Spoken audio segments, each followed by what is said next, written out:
నీవు చేసేటువంటి వ్యాఖ్యలకి ఇవాళ మొత్తం అంతా కూడా పక్కపాటు ట్రోల్ చేస్తున్నాడు మమ్మల్ని. ఎందుకు ట్రోల్ చేయాల్సిన అవసరం ఏమొస్తుంది? దేని గురించి? ఎవరి దగ్గర ఏ అవినీతి ఏం చేశారని నీ దగ్గర ఏం చిట్టా ఉందని నువ్వు మాట్లాడుతున్నావు? నీ దగ్గర ఉంటాయి దర్యాప్తు సంస్థలున్నాయి, దమ్ముంటే. అది లేదు. మళ్ళా ఏదో ఒకటి చూపాలా, ఇంకొకటి పబ్బం గడుపుకోవాలా. ఇదేనా నువ్వు చేసే రాజకీయం? ఇక్కడ ఉన్న ఈ ప్యానెల్లో ఉన్న 5 కూడా 10-15 సంవత్సరాల నుంచి దొబ్బించుకుంటున్నాం. అంటే నువ్వు మాట్లాడే మాటలను బట్టి చూస్తే నీ వెనక మరి బీజేపీ బీఆర్ఎస్ ఉండి మాట్లాడిస్తుందో అని అనుకోవాల్సిన పరిస్థితి ఉన్నది. కాబట్టి మాట్లాడే ముందు నరం లేని నాలుక ఏదైనా మాట్లాడుతుంది.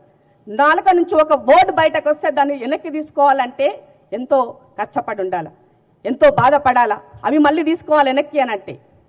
ఇప్పుడు నువ్వు చేసిన దానికి నీ తల్లి తల దించుకునే పరిస్థితి వచ్చింది. ఆల్రెడీ క్షమాపణ చెప్పిన సంగతి మర్చిపోయినావమ్మా.